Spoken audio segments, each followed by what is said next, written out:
All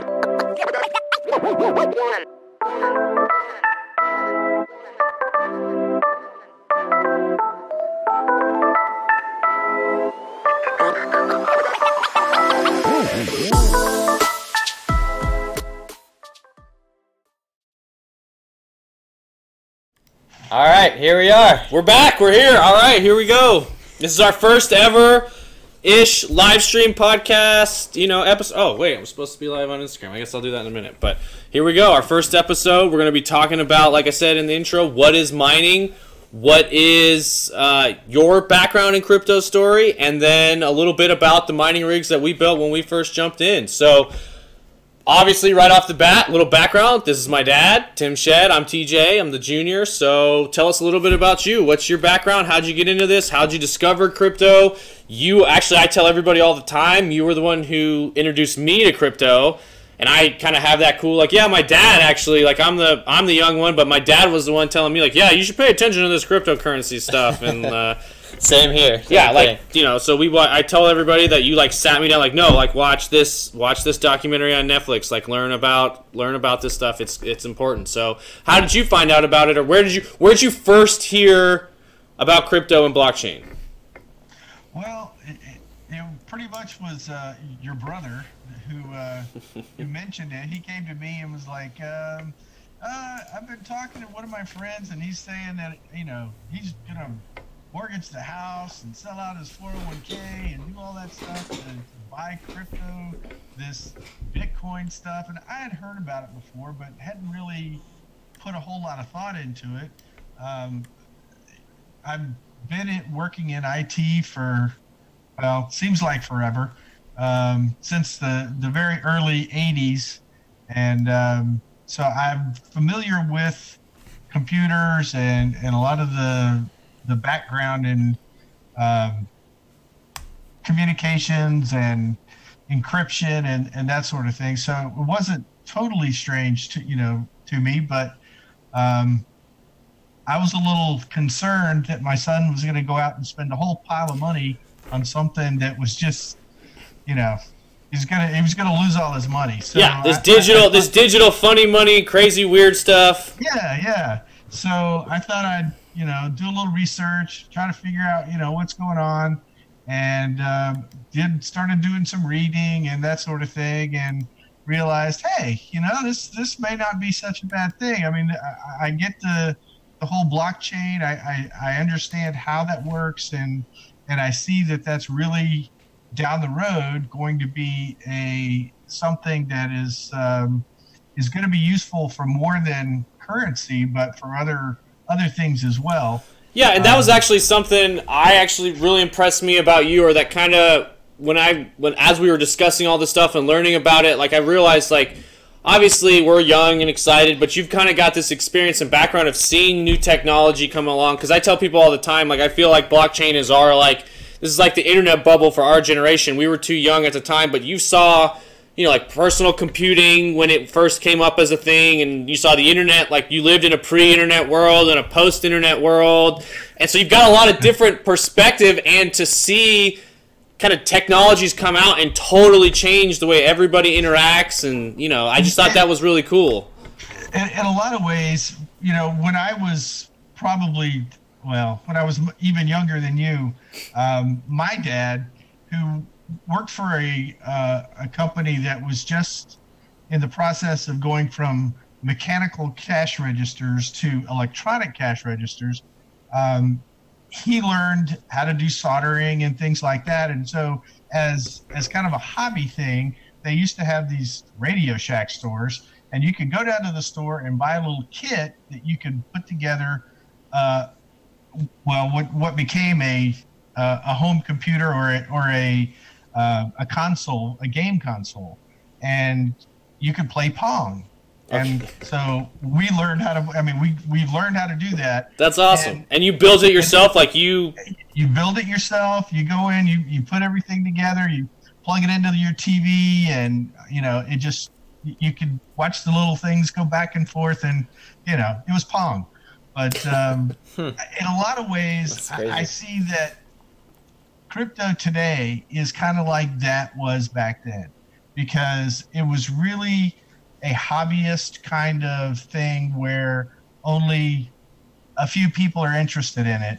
Then later on in the 80s, when arcades were all the rage, right, and, there were video games everywhere, and now there are whole industries around games. I mean, just think about some of the, Fortnite and some of the other games that are massive, huge. Well, tournaments, and like you said, like it's an industry. Like it's not only just video game, like you said, it was arcades, and then they had consoles in home. So then there's like the in-home console, and then now the different software. So all these different games, and then there's downloadable content now, and tournaments and esports, and you're selling tickets to these events, and then the live stream and the impression and Twitch, all this live stream. So yeah, it's a totally massive infrastructure that probably produces, I don't know what the esports industry produces, billions of dollars, I'm sure. It's growing every day right now. Yeah, it's exploding. It's been exploding as an industry for the last like 10 years. So makes sense. I kind of look at it in that,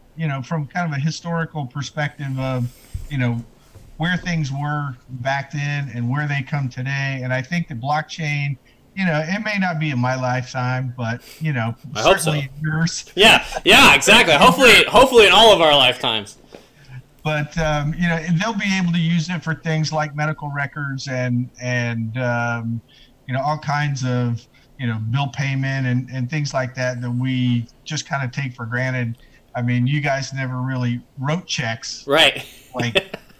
But I mean, when we used to write checks and before they had ATMs and things like that, you couldn't just transfer money on your phone to somebody else, and a lot of those kind of things are going to change in the next, I don't know, 10 years or so. Mm-hmm. And I think that blockchain is going to be a good portion, a good stepping stone to do that. Yeah, no, we agree 100%. And like you said, it's really interesting, the time frame. Everybody's thinking, like when Lambo, next year, when are we going to get that massive bull run? But patience is a major thing, and time and perspective. Like when this, even if a technology is awesome and revolutionary and it comes out and everybody should have it, even just realistically, it takes time to roll it out. It takes time to get it everywhere. It takes time for testing and getting the user experience where it needs to go. So I think patience in this whole thing is pretty important. Like just positioning it's more of a time of positioning right now than anything, of just like positioning yourself in the space or knowledge or learning and seeing how it's going to work out and what things are going to work and what's not, just like trial and error. So and it was something again that I kind of learned from you in your story of like, one thing that was pretty inspirational was, when you were telling me about, like, oh yeah, I saw these PC things and I thought, this seems like it could be interesting, and like maybe I should spend some of my free time learning about this stuff. And then you're working in the PC division of your company, and that division's growing and growing because PCs are growing just as just as an effect of an industry growing, you're growing along with it.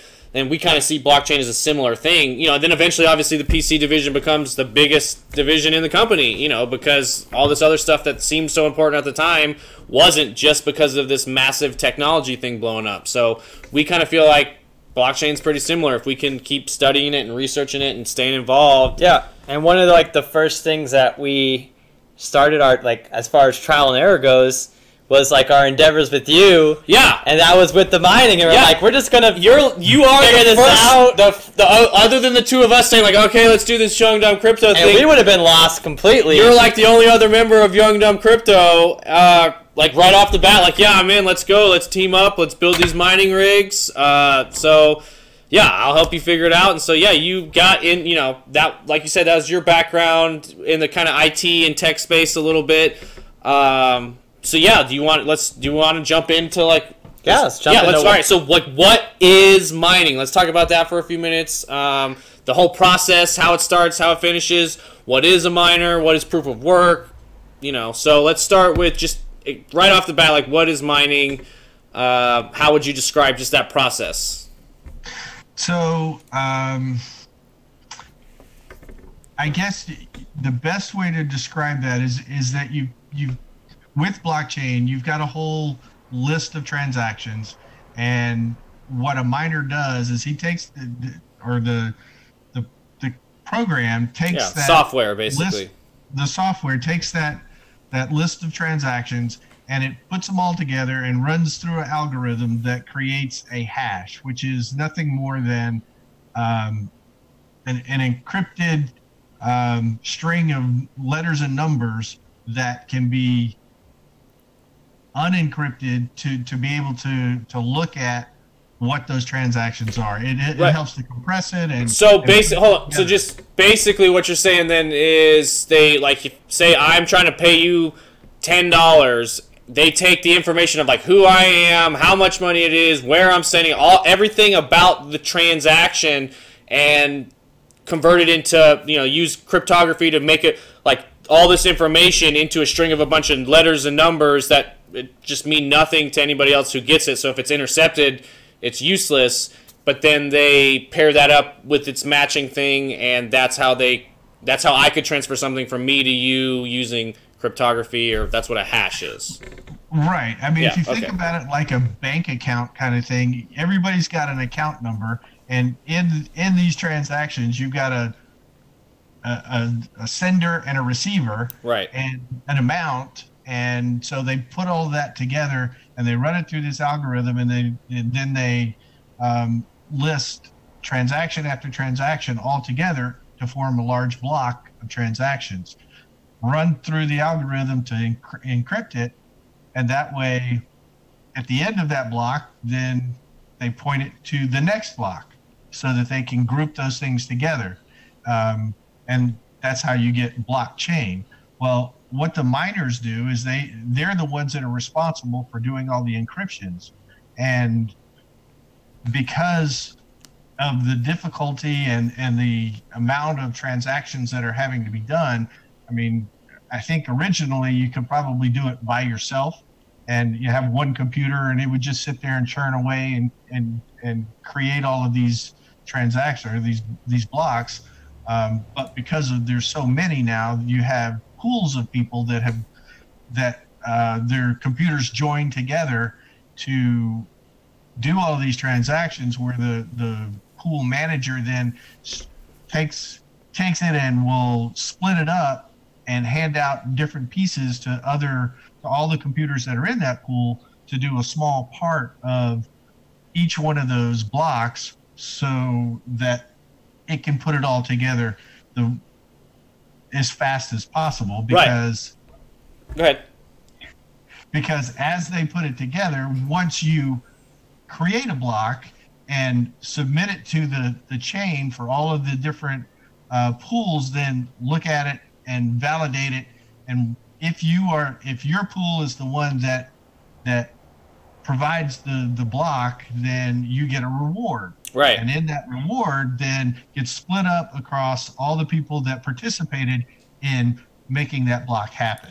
So that's how you actually generate the money, is those rewards that are being provided for providing the computing power to do all that all that encryption. Exactly. So to break that down a little bit, I mean, that was a great description of it, and our audience is pretty new to this stuff and they're not tech people. So no, it's fine. That was perfect. That was really, really good. I just want to kind of dive a little bit deeper into like mining pools and network difficulty and things like that, because that is a pretty important feature into kind of what blockchain and Bitcoin and all that stuff is. Kind of like you said, like originally, like a lot of these transactions could have been, and these hash could have been generated on like a personal computer or something like that. But as blockchain network has grown in popularity and a lot more transactions are being done on it, like you said, your pool, so to speak, is basically, it's a node on the network that's submitting a block that wants it to be validated. And they're all competing, like you said, to be the first one that submits the block that gets validated, because once whoever can be the first one to do that gets like you said, the block reward, which I think is made up of the transaction fees and then a little bit of just the network itself paying out for the processing power. So, a lot of people don't understand that as time goes on, it's getting, and more people are committing their computing power to the network, it's getting harder to be the first one to solve the block. So, like you said, they're taking a block with, because a block happens every. It's basically a bunch of people fighting for the reward, right? And yeah, so competing. the bigger pools are the ones that ultimately win and get split up among all the individual people involved. Right, because everybody sees all these hashes flying around. Whoever can pair them all up the fastest basically gets the reward, and then it has to reach consensus on the network that, okay, like say like I don't know what a name of a mining pool would be, but say this pool submits this block. Nanopool. There you go. Nanopool submits this block of transactions, and it gets compared to the other blocks. Like, yeah, okay, this is right, this is right, this is right. All right, you were right. Boom, you guys all get paid out. So everybody's trying to. You can't do it on your own anymore. If we have a pretty serious computer with a lot of GPUs, but just trying to run that on our own without joining a mining pool would be pretty much pointless, right? Yeah, you might maybe get lucky in a couple of years and maybe get one, but it would be ridiculous the amount of time that it would take you to just because of the statistics of how many people are doing it and how many how many you're competing with. And that does bring up the discussion a little bit of centralization and the fact that, like, when it was originally conceived, the idea was that any one computer could do it from anywhere. Now, if you're joining these pools, to form these nodes, it does centralize it some, but there are enough out there. There's so many nodes, especially on the Bitcoin network, that it's pretty easy. It is definitely by far the most decentralized and most likely will stay that way because of the nodes. And once Lightning Network and things like that kick in, that's a similar discussion with the amount of people like exchanges that are doing all this transaction volume. Are those going to start to become kind of centralized hubs or nodes due to the volume? We'll see. But I think as time goes on and the popularity grows, it'll continue to get more and more just kind of spread and flattened out, and we'll see. So okay, so that is kind of the mining process of like what it is and how it works with network difficulty and block reward. So yeah, I guess let's talk about a little bit about our rigs and how we got into that. I think we are pretty early on. We were all pretty pumped up about blockchain. This was I think mid to late 2017. That crazy bull run was going on, and prices were crazy, and it's like we're looking around. Graphic cards were. Well, yeah, graphics cards, and then ridiculous. Everything. Everybody, gamers hated us. Everybody was hating on crypto miners. Yeah, it was like a bad word to gamers. You brought up graphics cards. Oh no, yeah, we were scooping them up on OfferUp, and I literally didn't want to tell the guy we were buying them from that we were doing it for a miner. I'm like, I collect GPUs, and he just looks at me like, what? Who does that? That's weird. But. Yeah, but it was kind of one of the things, prices of all these coins were mooning. It's like, all right, well, where do we want to start? And the mining process just seemed interesting to us, and we decided, all right, let's go together and build some of these rigs. I think you even had a kind of some stuff just in the office to use as a test rig where we ran the software. And yeah, we started out with I had an extra computer sitting here that I had recently upgraded mine. And so I had one sitting around, and so I said, well, let's try it. Let's see what it takes. I had a machine. I think I spent $50 on the software to put on there, and then a GPU, and we were mining within Nice. I mean, it didn't take much. And so I was like, oh, okay, well, then, let's see what we can, do from there. We started with Ethereum. I thought that was a good, it was really tough to try to do Bitcoin. Right. Without some real powerful machines. And Ethereum was really the first one, too, that really kind of got you excited in general, right? With the smart contracts and because it is kind of a big virtual computer, and your day job is definitely in that virtual workstation, virtual computing kind of space. So I'd imagine a lot of that stuff kind of clicked or made sense. To me, I like Ethereum just because there's more of it's more utilitarian, I guess. You can with the apps that go with it, you can use it for automatically making payments and things like that, which is really where I see a lot of that happening, where when you get paid by your company, you know, you can set it up in there to pay your, you know, all your monthly bills without actually ever having to touch it. And just through, you know, setting up your computer or whatever to say, okay, it comes in, it goes out, it's paid. I don't even have to mess with it. Or even just like you're saying, getting paid from your company, no more. How about not bi-weekly? I mean, how about by the second, by the minute, by the time, you know, the time you do the work, that money's in your account. So by the time you leave your office that day, you're going to have that day's pay, or it's going to be almost streaming instantaneously as you're there. It's, you know, and like you said, and then immediately go off to pay bills or pay. That's why we really think subscription services are going to be like huge, because money is just going to be on a it's going to be, the liquidity and the fluidity of it is going to increase dramatically. Right, without actually having to physically manage or do anything yourself. It's all just going to be automated. Right. Yeah. Right. So I liked Ethereum. We started with the single rig. It became kind of our test rig. I would add, you know, change different things, change settings, see what it would do, you know. And then for our second rig, you know, I kind of went all in and, you know, just started buying all the things straight off of the internet. You know, there's a open air frame, I guess, and you know, big power supplies to run all the GPUs. Yeah, we basically Googled like how to build a GPU mining rig and bought everything on the list. Exactly. After the first one, I kind of learned that, you know, there's probably cheaper ways to do that.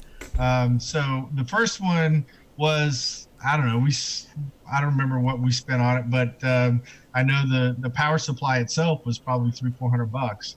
Right. And, you know, of course, I think that's got six GPUs on it. Mm-hmm. And so, I mean, and I would still use my single GPU rig to do testing and things like that. I'd put a card in there because they're different flavors.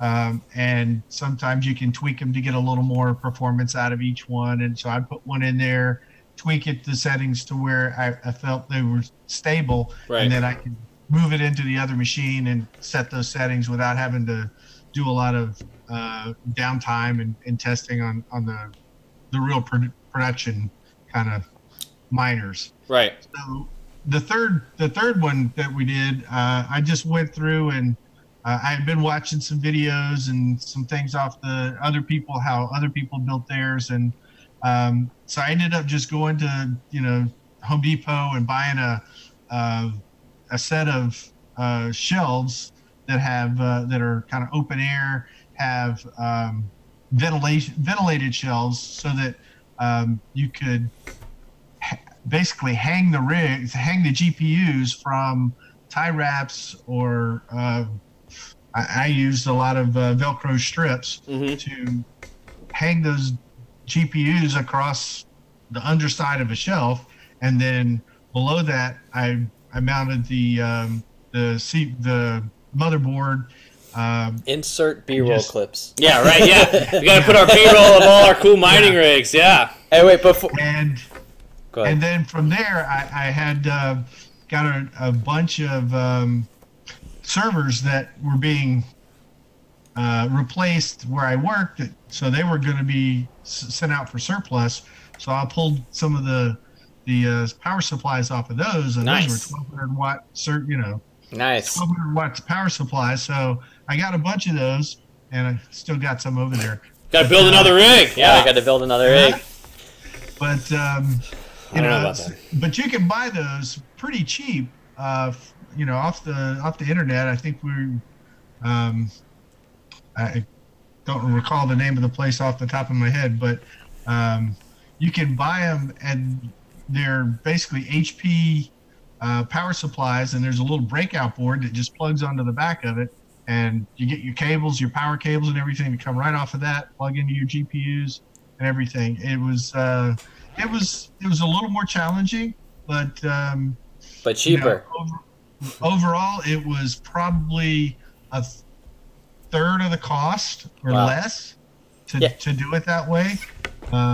And just for like an overview for people that are new to mining or anything, you want to basically get the rigs as cheap as possible because it takes a long time to actually make your money back on the investment of the rigs. They make money passively and, you know, over time, but it's a small amount. So it's like, you know, a couple dollars a day here and there, depending on the so rig. you're making money passively, which is great, but you're not making, you're not getting rich in one day off of mining. It's a long investment process. I think we're a year in and we're still not profitable on the rigs that we have now, but they are generating Ethereum or Ravencoin or whatever we have them set on. So that's why we're talking about how to set it up. Is that's half the battle, is getting everything cheap and then putting it together so that way your ROI, you become profitable much sooner the cheaper you can build these rigs. So don't spend a lot of money on flashy racks and everything that he's saying. Like, try to figure it out, come up with a better way.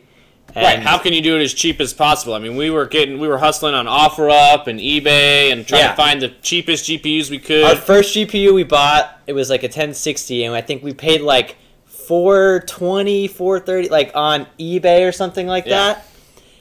But that was when the market was kind of hot. Yeah. And we're like, oh, we could find it cheaper. And I think we got them for $350, and then all the way down to like $300, and then even $250. So it was like, as we were learning, it was like, okay, cheaper. We know the market, and it takes time. So, you know, do your research and.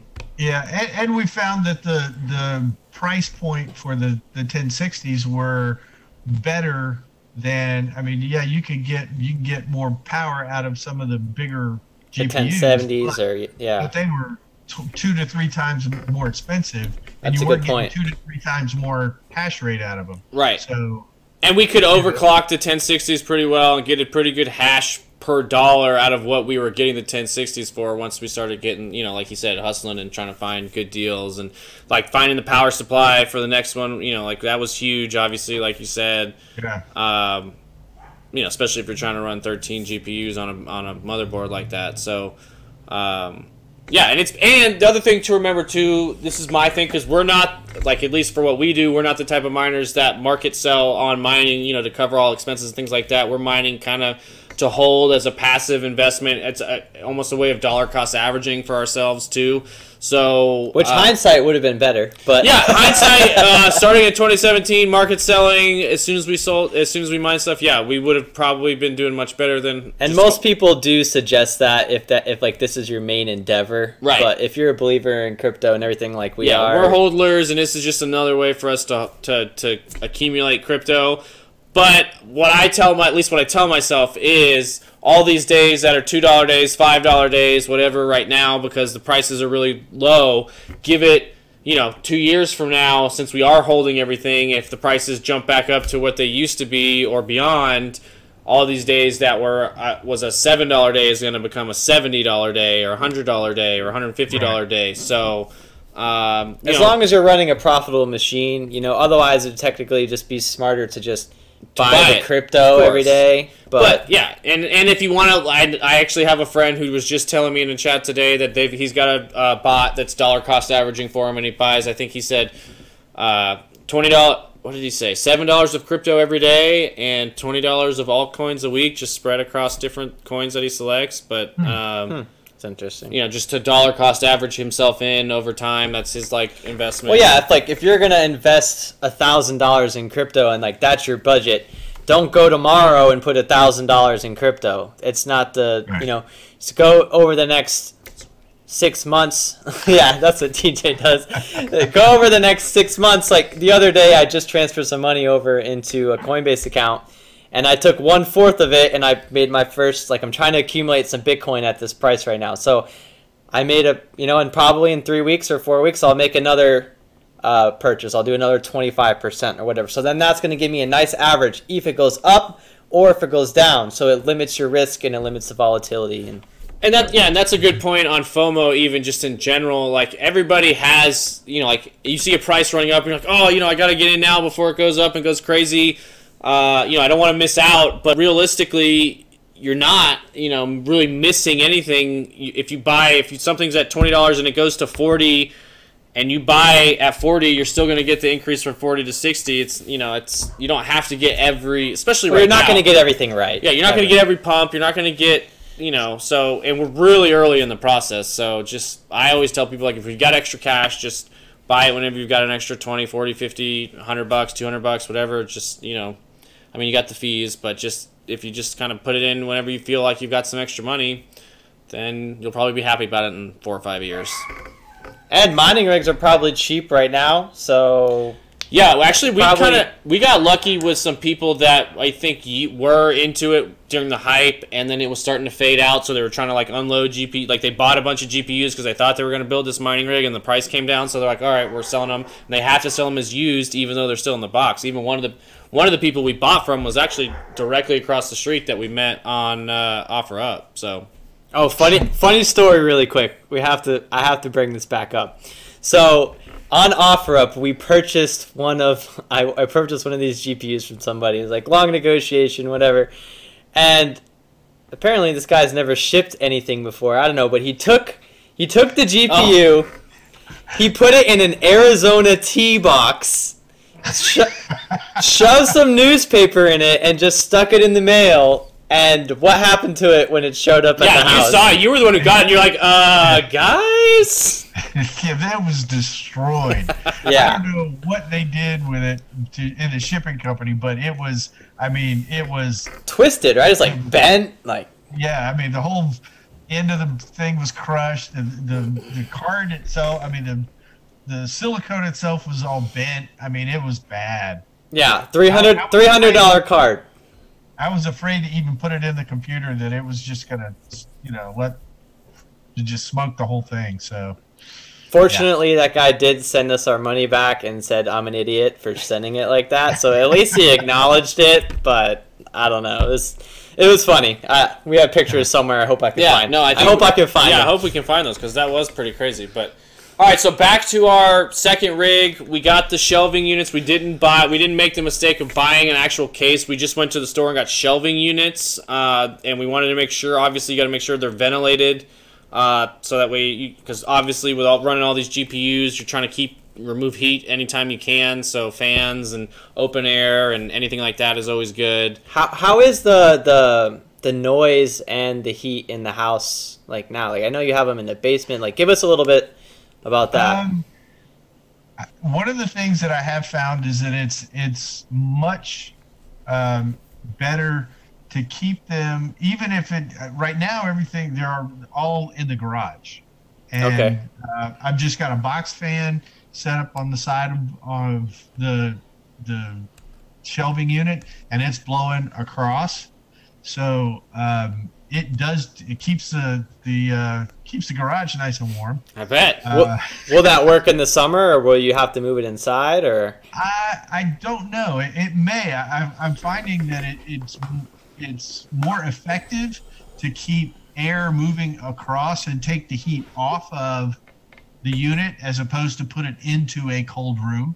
Mm-hmm. Because even if you put it in the cold room, it's still the heat just kind of sits there. What you need to do is keep a good ventilation to move the heat away.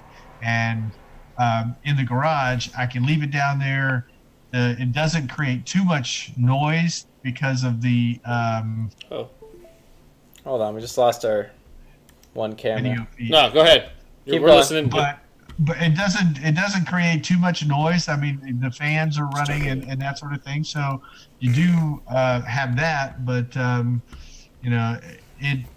it doesn't. I had some in one of the guest rooms for a while, but it was kind of creating too much heat in the room because there wasn't enough ventilation there. Right. So you probably wouldn't want to put this in like your 1-bedroom apartment. Probably not, unless you are used to, you live in a flight path of an international airport or something. The noise probably wouldn't bother you. But you probably wouldn't want to have this sit next to your TV or anything like that. You wouldn't be able to hear anything. Okay. So that's cool. So now we've got them all open air on these racks, and I think you said you did use zip ties, right, to secure all the like cables and all the like the GPUs and some zip ties, and I also used some Velcro strips, strips that are 6 or 8 inches long, Velcro, and you can tie everything up, put them on there, tie them up, and they'll stay very fairly secure. Mm-hmm. You can always take them off and move them around however you need to, but they worked out really well. I happen to have a whole bundle of those that I got from we use them at work, so nice. Got some extras laying around. And then you got the cables and breakout boards and all that. Was that from ParallelMiner.com or did you? Parallel Miner, that's right. Yeah. Parallel Miner, I got.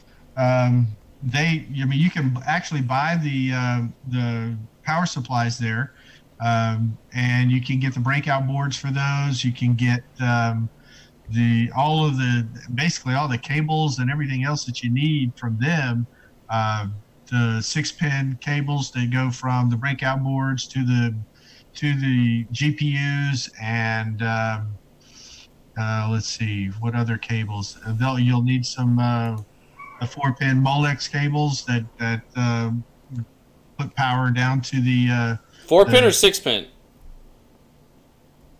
Molex or 4-pin. Okay, 4-pin Molex splitters. They're flat and they got little round connections on there, and they provide power to the motherboard to power the USB or the PCI ports. Okay.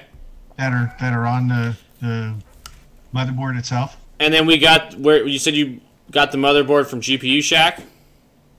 Motherboard from GPU Shack, and also I got a package deal from them where it was a motherboard, CPU, an SSD, a hard drive, mm-hmm. And the software. And nice. It's a Linux-based Ethos distribution of the ETH miner, and we've used that. It was very easy to set up. It was it was pretty straightforward as far as putting in your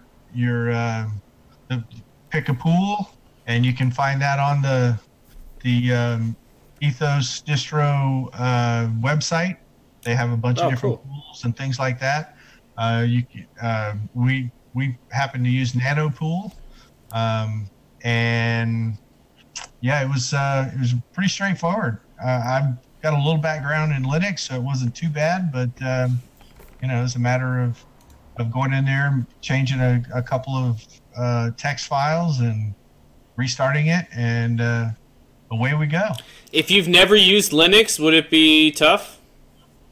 It's mostly done for you. Okay. That's the nice thing about the Ethos, and that was one of the reasons why I picked them, was because I wasn't real familiar with Linux, but it's pretty well packaged to where all you have to do is set it up, and you have to make 3 or 4 different changes to specify the pool that you want to use, and the wallet that you want or the address that you want to send all your mining proceeds to, and that sort of thing.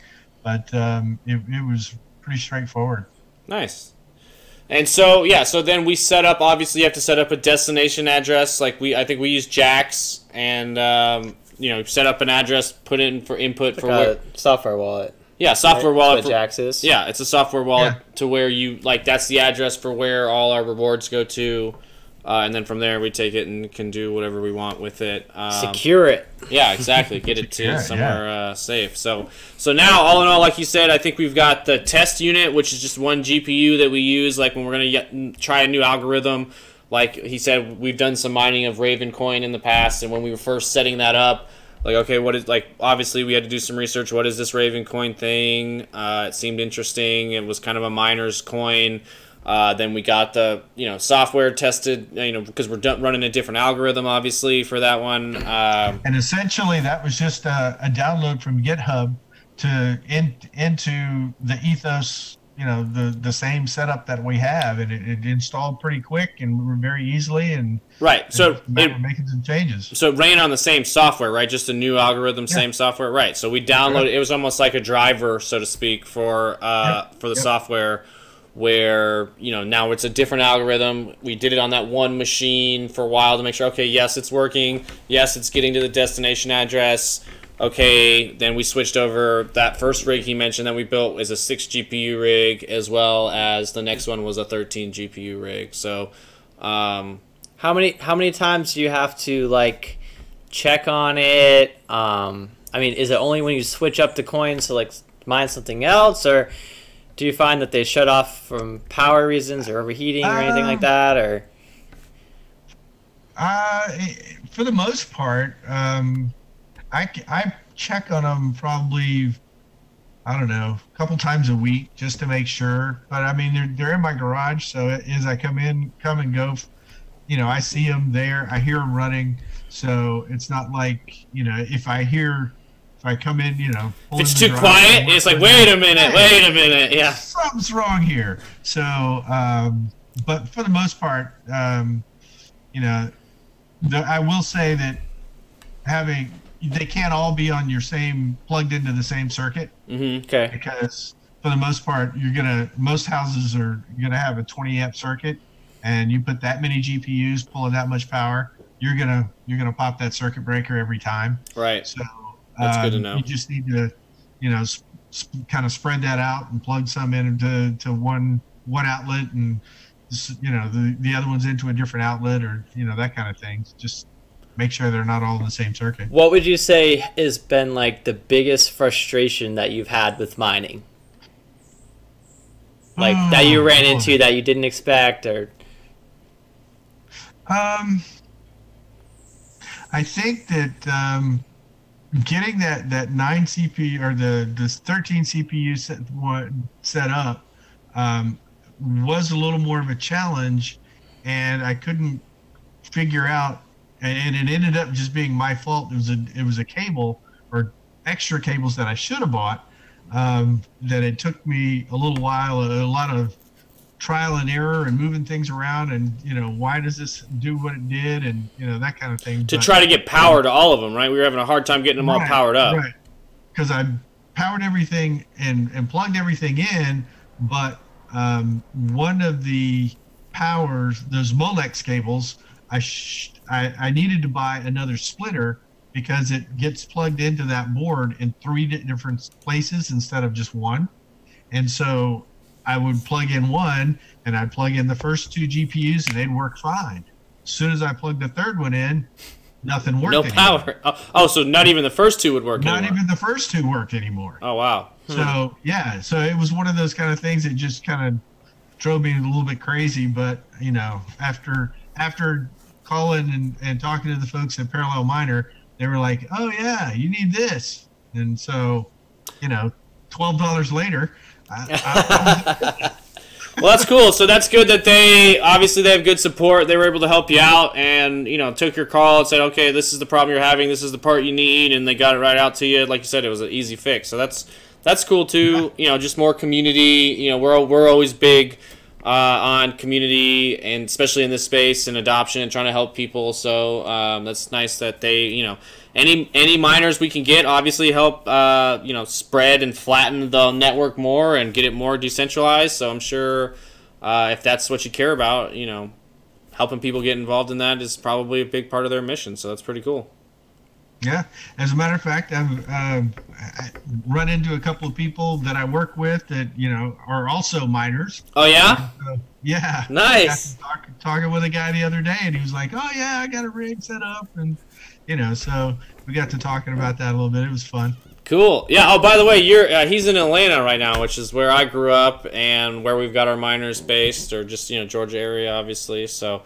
Where the power is cheap. Yeah, exactly. Much cheaper than California. So, That's cool. Well, we have to get out there. I'm gonna be out there definitely in October, and then maybe some other time. So we'll have to see. Our buddy BitBoy actually is our friend. He's in Gainesville, so he's not far from you guys. Okay. And we'll have to get out there and do some crypto meetups. Yeah, sounds good. That'd be fun. All right, cool. Well, anything else you want to throw in there, or anything else like where do you see kind of crypto in the future? I know you kind of touched on it a little bit. You see it being a major impact, but kind of like a day-to-day. I mean, do you see everybody being aware of it, or is it just kind of running in the background? How do you what are some future applications you see of blockchain and crypto, I guess? Like, what are some things that you see? Like, you mentioned medical records, obviously, could be big. Well, yeah, I mean, I focus on that a little more. I work for a health system, so right. I'm a little more cognizant of medical records and how people can take and use that information and potentially sell it to companies that are doing, research or this or that or whatever. For sure. And having all of that information in a format that you can be able to provide certain pieces of it to individuals or to groups or whatever.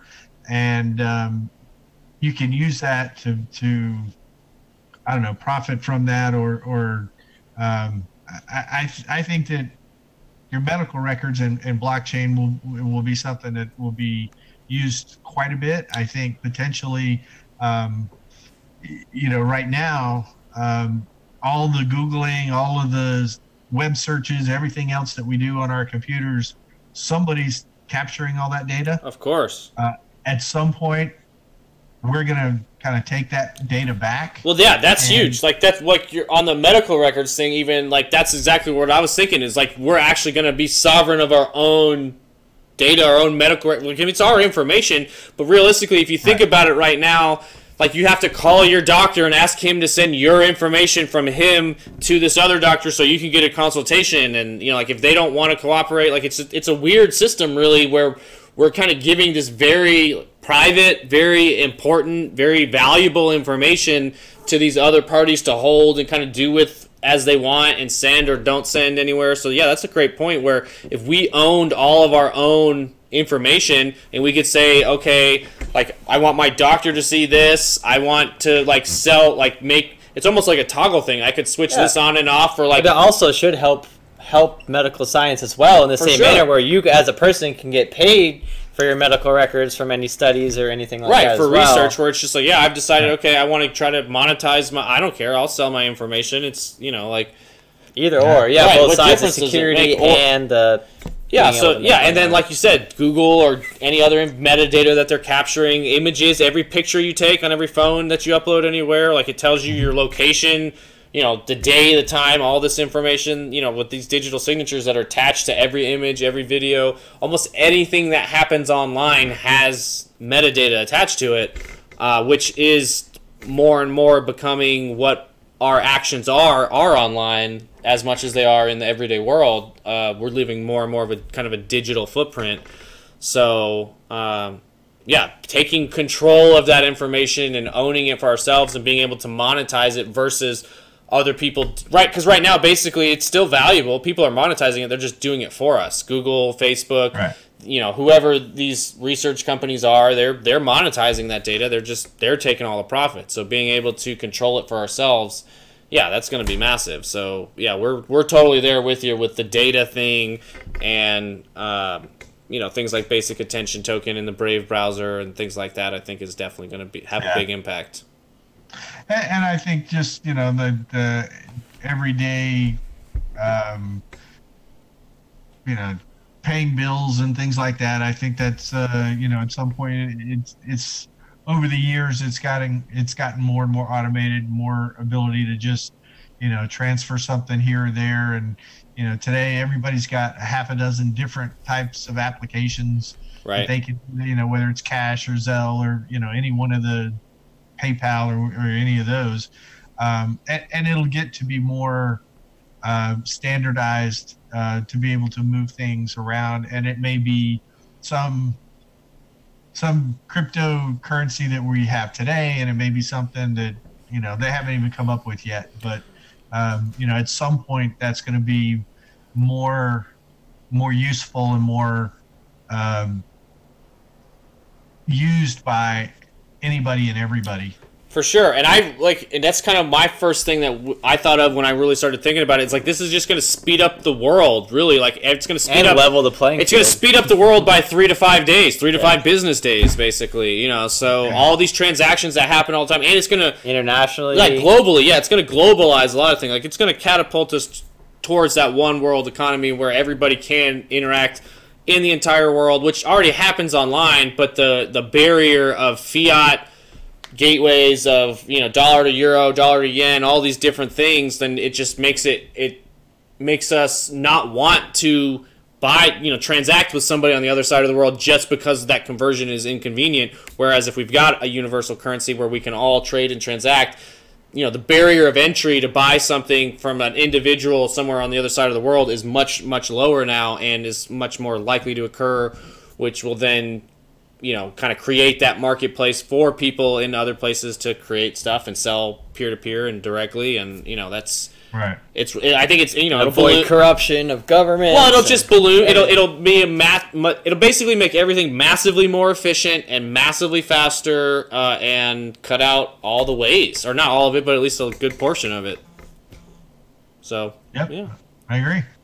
All right, well, cool. Well, I mean, unless you have anything else to add, I think this was a pretty good chat. Thanks for coming on. Thanks for talking to us about mining and teaching us, what you've done in the past, what you've learned from. I'm sure a lot of people will appreciate your experience. And if anybody out there that's watching, we appreciate you guys watching. And if you have any questions about how to mine crypto, how to get started, or anything else, any more details about this, just hit us up. We're happy to talk to you. So, we'll try to put links to things like, Parallel Miner and GPU Shack and all that stuff in the description below. If you want to find information, we'll try to include, we'll try to come back and maybe make a video with some pictures of our rigs and stuff like that too. And we really didn't even get into the fact, actually, that might be one more thing to talk about, even though I just closed this out. GPU, like why we went GPU, because versus ASIC. Now they've got these application-specific chips that are for, like, they can mine just one algorithm. So, like, if you just wanted to mine the Bitcoin algorithm or Ethash or some of the Ethereum algorithms, you can buy an ASIC, and it's a machine that's purpose-built to be as efficient as possible just to run this one algorithm and confirm transactions as fast as possible. We went with GPUs, which is basically graphics cards. For people who don't know what a GPU is, it's just for rendering and processing video and graphics at a high level, which is what we use to run this algorithm, because we wanted to be able to adapt it to other algorithms. Like you heard us talk about. Like we were mining Ethereum, we've mined some Ethereum Classic, and we switched to Ravencoin, depending on what's going on with the market, what we think could, potentially spike and get us some, some returns like Ravencoin did recently. So, and one of the other the biggest reason, at least for me, to do the GPUs was that, GPUs can be used for other things. I mean, if we decided, 3 months into it, hey, this not really worked, not really, what we wanted to do, then turn around and sell it again, or use it, put it in my computer, and now I can play some higher end games or something. Exactly. It wasn't something you're kind of betting the farm on, and and you have stuff that's ASIC resistant and stuff like that too, or they change stuff. Right. So they could come out with you can go out and buy your brand new ASIC you think is all cool, and then they come up with a hard fork to combat that that ASIC, and you got a nice paperweight. And what I noticed, what I noticed too is you definitely want to, if you do buy an ASIC, you want to probably buy it from the source. Like, usually the aftermarket value of them is a lot higher than when they first go on sale, and there's usually a limited quantity and everything like that. I don't know if that's still the case, but no, you want to buy it from the manufacturer. You want to pre-order it and buy it. You want to be one. You got to pay attention to. You want to be one of the first ones to turn it on too, because as they turn on, like we mentioned, the network difficulty is going to spike because you got all these ASICs coming into the system. So, the earlier you can get one, the earlier you can get it running, the better. We may do one at some point because I'm just out of curiosity, and I just think it'd be interesting, and then we could compare our ASICs to our GPUs and things like that. But I guess, and also just a quick overview of mining in general. How would you agree that you have to have a basic technical sense to kind of want to set it up, or do you think anyone can do it? What's your thoughts on that? I think it's a real advantage to have some ability to know how to build a computer. Right. Okay. Because that's essentially what it is. Right. A motherboard, processor, things like that. You can you could go to GPU Shack and you can buy a package deal, but you still have to be able to put it all together and make it work. Okay. If you have never done that before on a computer, probably not the best thing you want to start with. Yeah. Just build a computer. It would just take you a lot longer, I would assume, because you could YouTube probably pretty exact steps, but it would probably be hard for you to, I guess, troubleshoot it if it did have problems. Right. If you're thinking about mining and you want to do, and you've really never done, don't really have that technical background of being able to actually put a board in and change out a CPU and do all of that, you might want to think about doing some, a mining pool or something like that where, it's cloud mining, which we didn't even talk about at all. And maybe that's a subject for another time. But yeah, that's one that is interesting and be careful because there's a lot of scammy cloud mining things out there. But there are some real ones for other scams and things like that. We want to talk about mining pools. So. Yeah. All right, cool. Cloud mining. All right, well, I think we're good then. Anything? I guess another overview question would be, how many hours do you think it took you to kind of set up a 6 GPU rig, just rough estimate? Yeah, start to finish from building to getting your first, or seeing the algorithm running, I guess. Let's see. The single CPU probably took me 45 minutes. The 6 GPU rig took a little longer because I had to build the frame and everything else. But I think that was probably 3-4 hours. Okay. But the bigger one that I had problems with the cables and the power and everything else, that was a little longer. That took a little longer. That was a little customer support and some call-ins and and it's not my full-time job, so I worked on it probably a couple of 3 hours, a couple of 3 days of during the week and that kind of thing. So it was probably a good 8 or 10 hours working on that one. Okay. Cool. But yeah, so I think was also when I was trying to use, build out the shelves that I went and bought, and all the other pieces that go along with it. So overall, pretty much, it's like it's a day job. You can do it in a day, half a day worth of, And for less techie people, maybe 3 or 4 days. It's a weekend project. Yeah, it's a weekend project, and after if you've done it more than once, then that time gets condensed more because you know what to do and where to plug things in and all that kind of stuff. Sure. Cool. All right. Well, I think that's it. Thanks again for hanging out with us. Thanks to anybody who's watching. Let's do it again. Yeah, you should. We should come back on. Maybe do something every once in a while. Yeah, maybe do an update with. We didn't really do any ROI or numbers on this call, right, or anything like that. We could calculate all that up and kind of see a rough estimate of where things are at, and maybe do a recap and like a 1 year of if we could go back and check the dates of when we built each rig and do a 1 year in and we'll do something like that. Let us get to 2020. Let's get a halving or something, and then the numbers will look a lot better. Yep. All right, cool. Sounds good. Well, thanks for hanging out. We'll have to have you back on next time you're... Yeah, thanks for being the first one. Yeah, thanks for helping us figure this stuff out.